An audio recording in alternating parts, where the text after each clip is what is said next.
반갑습니다, 여러분. 계시탐정 장전도사입니다. 네, 오늘은 나팔인가 나발인가 직통계시 메신저들의 허와실에 대해서 참 말씀 나누고자 합니다. 구약시대의 선지자들 이래로 예언과 계시는 우리 그리스도인들에게 초미의 관심사였죠.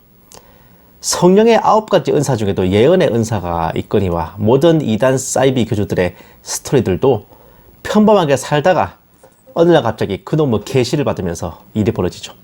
혹자는 신구약 성경이 완성되면서 계시와 예언은 끝이 났다고 하시는 경우도 있고, 혹자는 성령의 은사는 중단되거나 폐기되는 것이 아니기에 여전히 하나님께서 뜻하신 대로 메신저를 지정해 계시와 환상으로 말씀하신다고 하시는 경우도 있는데, 여러분들 생각은 어떠십니까? 작년부터 시작된 코로나 사태 중에도 하루가 멀다 하고 등장하여 화제화된 게 바로 직통계시자들, 일명 메신저라 하는 자들이었고, 그들의 지대한 활약이 동서양을 막론하고 코로나 백신에 대한 음모론의 영적인 정당성을 더해주기도 했습니다. 30년 전 1992년 시한부 종말론 사건 때도 전국에서 어린 종이라 불리는 자들이 직통계시를 받고 환상을 보기도 했는데, 그 결과는 뭐 아시다시피 과연 계시를 받고 예언을 한다는 그 무슨 메신저들이 정말로 성도들로 하여금 깨어있으라고 나팔을 부는 것인지, 아니면 별 미친 개소리로 나발을 불어대는 것인지 무척 궁금해집니다. 보세요. 메신저들의 메시지는 진짜인가 가짜인가? 하나님께서는 살아계시니 어느 시대든지 메시지를 주실 것이다. 하나님께서는 그의 뜻대로 종들을 주관적으로 선택하시고 말씀을 선포하게 하신다. 그리스도께서 오시기 전에 약 400년간 선지자가 나타나지 않았던 예언의 암흑기가 있었다. 메시아가 오시기 직전에는 오히려 더 많은 예언자가 활동해야 하는 건 아닌가요? 그러나 광야의 외친 자의 소리였던 세례 요한만이 동시대에 활동했다. 지금 메시지가 범람하고 있다. 생각보다 국내외에서 메시지를 전하는 이들이 많다. 메시지뿐 아니라 설교와 서적들과 글들도 마찬가지다. 다음. 지금은 유튜브에서 활동하는 사람들이 많이 나타났다. 내용의 팩트와 무관하게 현혹하는 영상과 설교자의 화술에 큰 영향을 받는다. 사람들은 유튜브에서 시간을 보낸다. 어떤 영상은 거짓임에도 다수가 좋아요를 누른다. 구독자를 늘리기 위해 점점 지능화되고 콘텐츠도 점점 강력하게 미혹하니 진짜와 가짜를 구분하기가 쉽지 않다. 진짜라고 해서 100% 진심을 전하는 것은 아니다. 가짜라고 해서 100% 가짜 메시지만 전하지 않는다. 성령도 역사하시지만 귀신의 영도 가장하기 때문에 양신이 역사한다. 사탄은 주님에게 베드로를 시험할 권리를 행사하도록 요청했다. 이 세상의 임금은 사탄이기 때문에 그는 권리를 주장했다. 하지만 하나님께 허락을 받아야 한다. 신부들은 주님께서 특별히 눈동자와 같이 보호하신다. 이런 메시지에 부정적인 신자들은 그들을 묶음으로 정죄하거나 모두 불신하기도 한다.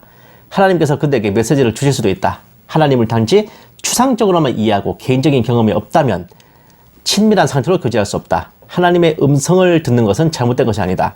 더구나 교회 시대에는 성령이 우리 안에 계신 상태이기 때문에 더욱 그렇다. 내 양은 내 음성을 듣는다. 요한복음 10장 3절 말씀. 다음. 또 자기의 생각과 다르다는 이유로 전부를 일반화하여 문제 삼는 일도 주의해야 한다. 고정된 지점에서 비웃기를 좋아하지 않도록 해야 한다. 성경의 다수 예언자들이 당대에 조롱을 당했다는 사실을 기억해야 한다. 분별이 필요하지만 이마저 그들을 정죄하려는 동기가 작용해서는 안 된다. 베드로는 시험에 넘어갔지만 주님은 그를 바로잡으셨다. 우리도 일상에서 선과 악의 경계선을 오갈 때가 있을 것이다. 최근에는 계시 사냥꾼들도 활동하고 있으니 이들도 조심해야 한다. 저요?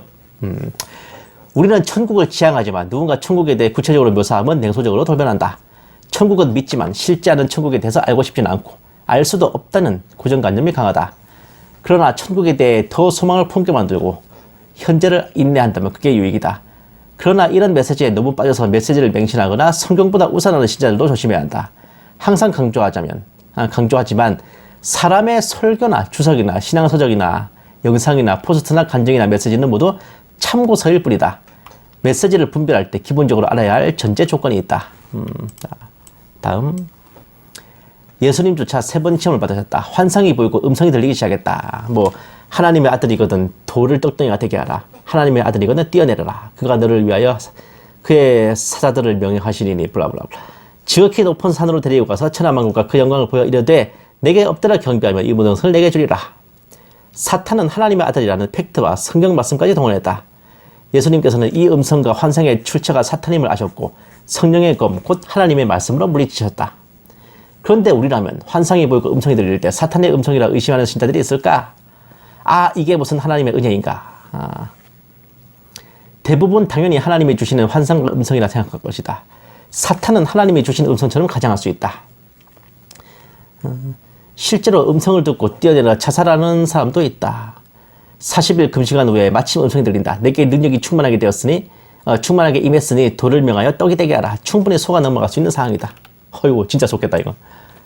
다음 신자들도 사탄의 음성을 들을 수 있다. 예수님도 사탄의 음성을 들었지만 말씀으로 물리치셨다. 문제는 사탄의 음성을 하나님의 음성으로 속는 경우다. 그러므로 환상이 보이고 음성이 들릴 때 이것이 어디서부터 온 것인가 먼저 분별해야 한다. 어떻게 분별해야 하나? 메시지가 하나님의 말씀에 부합하는지 사탄의 떡밥인지 분간해야 한다. 돌을 떡으로 만들게 하라. 높은 곳에서 뛰어내려라. 세상의 영광을 보여주며 절하라. 모두 성경의 기준과 일치하지 않는다. 사탄이 선악과로 사람을 유혹하려 할 때 그는 먼저 대상을 심사숙고하여 선정했다. 아담보다 하와를 선택했는데 남자들은 좀 더 이성적이고 논리적인 데 비해 여성들은 좀 더 감성적이다. 하나님의 말씀의 한계를 벗어나지 않기 위해 필요한 요소는 오히려 이성적이고 논리적인 성향이 유리할 것이다. 그런 의미에서 성경의 저자들과 예언을 전하는 사람들이 모두 남성이었다는 사실을 눈여겨볼 필요가 있다. 메시지를 받는 사람들은 자신의 마음을 먼저 비워야 한다. 자기 생각이나 선입감, 욕심, 판단 같은 것들이 작용하지 못하도록 해야 한다. 복잡하네요. 다음 예를 들어 주님께서 오실 날짜를 주옵소서 이런 질문은 성경의 기준과 상반되는 것이다. 전에는 때와 시를 알아야 된다며. 이런 질문을 할 때 그들이 원하는 날짜를 받기도 한다. 몇 월 며칠이다. 그러나 곧이다, 아주 가깝다, 임박하다, 문 앞에 있다 이런 진술은 성경에도 있으니 문제 삼을 수 없다. 누구누구 메신저는 가짜인가요? 질문할 때 그들이 원하는 응답이 온다. 누구누구 그들은 가짜다. 자기가 원하는 답을 미리 정하고 질문할 때 거짓 응답이 따라오는 경우다. 부자가 되게 해주십시오. 그들이 원하는 것을 줄 수 있지만 지옥에 가까워진다. 미국 대선이 치열하게 전개될 때 미국에서는 이런 메시지가 많이 나왔다. 네 집을 정리하고 비상식량을 준비하라. 그러나 그때 식량을 구입했다면 유통기한이 끝나고 말았을 것이다. 비상식량은 환란에 남은 자들이 준비하는 것이다. 휴거자들은 비상식량을 준비할 이유가 없는데 주님의 날은 돌발적으로 일어나기 때문이다. 메신저들은 하나님의 음성을 받는다는 것에 영적 권위를 느낄 것이다. 그러나 그 권위가 오용되면 교만이 된다. 자기의, 자기 연민, 자신감, 자기 충족, 자기 감탄, 자기 자랑, 질투 같은 감정들이 작용하는지 점검해야 한다.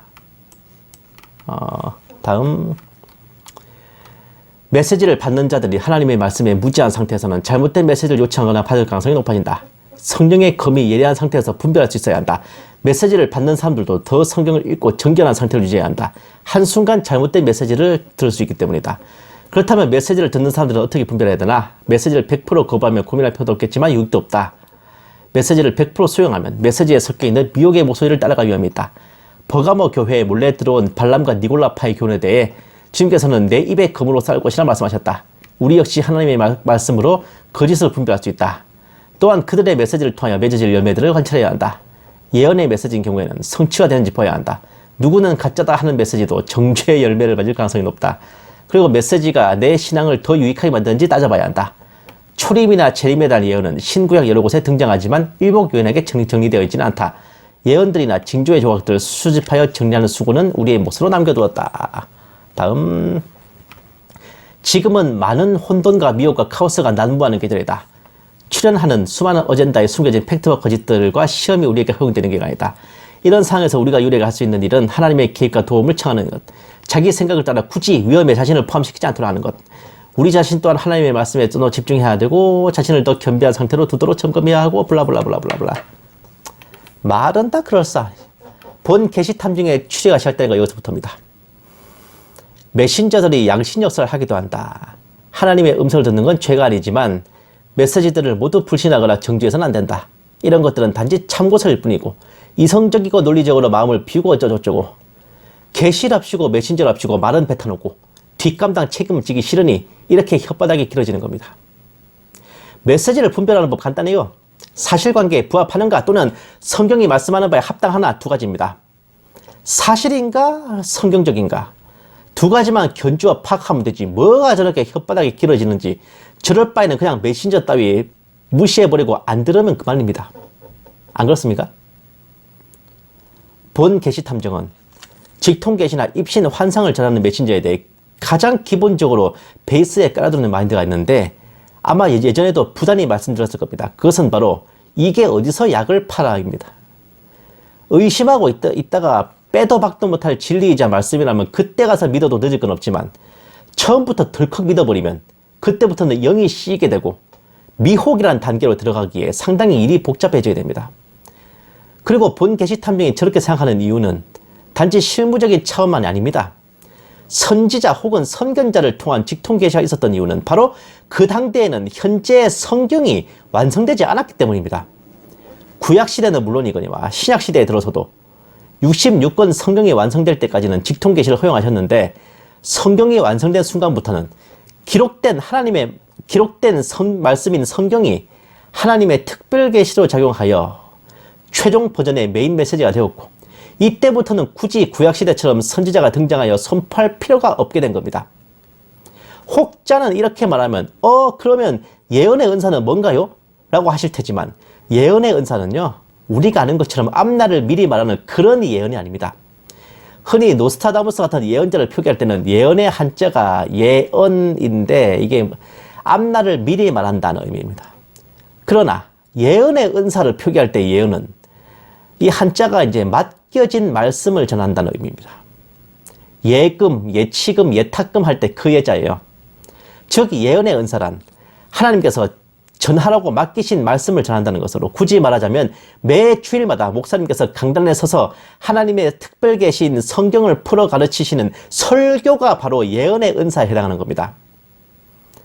다시 말씀드리지만 하나님의 특별 계시이자 최종 결정판 메시지인 성경이 완성된 이래로 성경을 풀어서 성도들에게 전하는 설교가 성경이 완성되지 않았던 시절에 선지자를 통해 계시를 주셔서 전하게 하셨던 그 예언을 대체하게 되었고 우리가 매 주일마다 교회에서 목사님이 선포하시는 설교 말씀을 허투루 듣지 말아야 되는 이유가 바로 여기에 있는 겁니다. 성령의 9가지 은사 중에 넘버1, 넘버2인 지혜의 말씀, 지식의 말씀의 은사도 모두 설교와 강론에 해당하는 은사입니다. 여기에 덧붙여 예언의 은사까지 9가지 은사 중에 말씀 전하는 은사가 3가지나 되는 거예요. 주의 종에게 있어 말씀 전하는 사역이 얼마나 중요한지 이것만 봐도 알만하지 않습니까? 이런 이유로 본 계시 탐정은 이 시대에 와서도 직통 계신이 입신 환상 운운하는 자들의 메시지에 대해 기본적으로 약을 판다고 보고 있습니다. 제가 계시 탐정이라는 호칭을 처음으로 사용하기 시작한 2015년부터 6년여에 걸친 기간 동안 단 한 명의 메신저도 본 계시 탐정의 검증을 통과하지 못했습니다.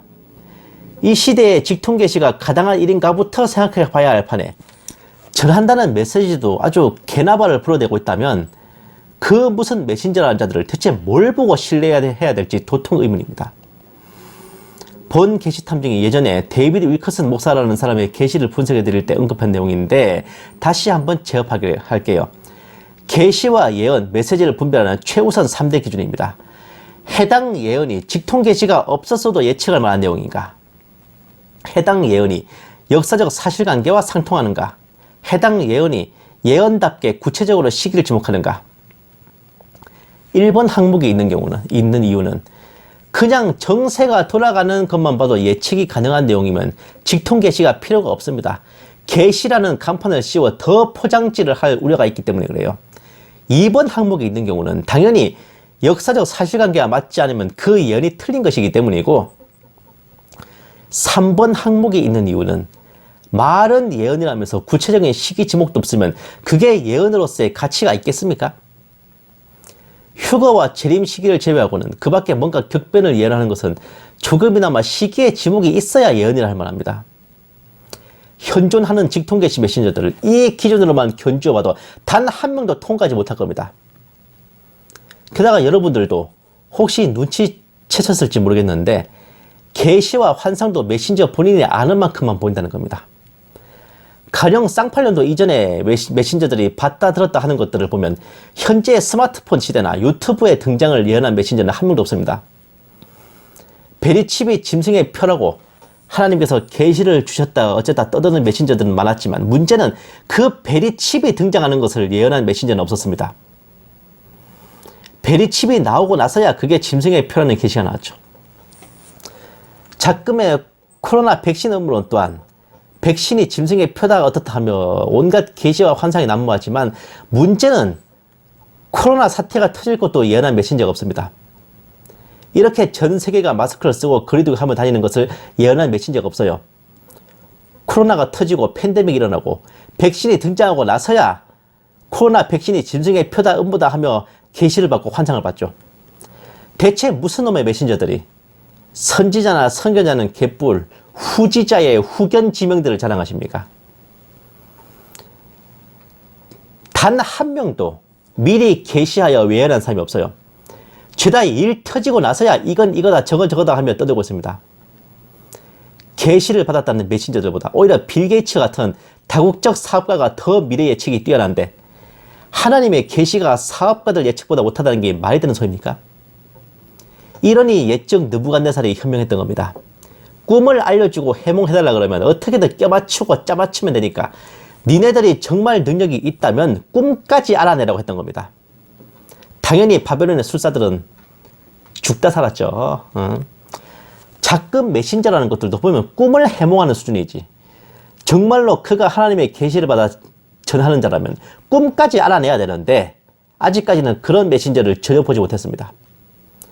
팬데믹 와중에 고생과 고난으로 도탄에 빠진 성도들의 마음을 뒤흔들어 마지막 한 푼까지 짜내려 드는 메신저들을 보면 그저 주님 오실 때가 정말 가까웠다는 생각만 립스틱 짙게 바른 것처럼 짙어지네요. 나팔을 부는 나팔수가 아니라 나발을 부는 뭐? 오빠는 풍각쟁이야. 노래가 절로 나옵니다. 이 상황이. 그러니 여러분 누가 뭐 봤다 들었다 어쨌다 하는 거 그거 너무 믿지 마세요. 그거 유죄 추정의 원칙을 적용하시고 일단 시작은 뭐다? 이게 어디서 약을 팔아 라는 그 마인드를 먼저 베이스에 깔고서 보셔야 가장 정확한 분별이 이루어집니다. 그렇지 않고 그냥 덥석 믿어버리면 나중에는 그 미혹이 여러분들의 영과 혼과 육을 삼켜버릴 수 있기 때문입니다. 하나님의 특별 계신 성경이 시퍼렇게 존재하는 이상 우리의 기준은 그 모든 것에 우선하는 것은 성경 말씀이 되어야 하고 참고선이 뭐니 이런 미명하에 전달되는 계시와 환상에 귀 기울이지 마시기를 청합니다.